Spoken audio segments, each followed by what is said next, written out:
Sepanjang sejarah, terdapat banyak kisah tentang transformasi tubuh yang tidak dapat dijelaskan, yang sering dianggap sebagai keajaiban atau campur tangan ilahi.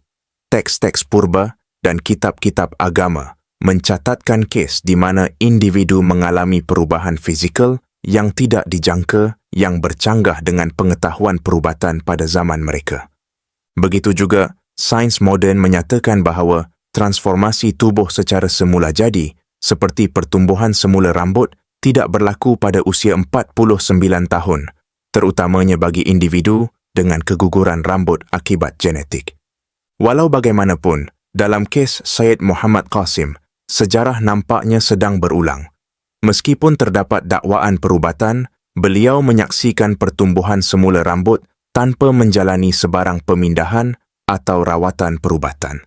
Seperti mana peradaban lampau melihat transformasi sebegini sebagai tanda daripada kuasa yang lebih tinggi, ramai hari ini melihat kes Qasim sebagai contoh hidup keajaiban ilahi.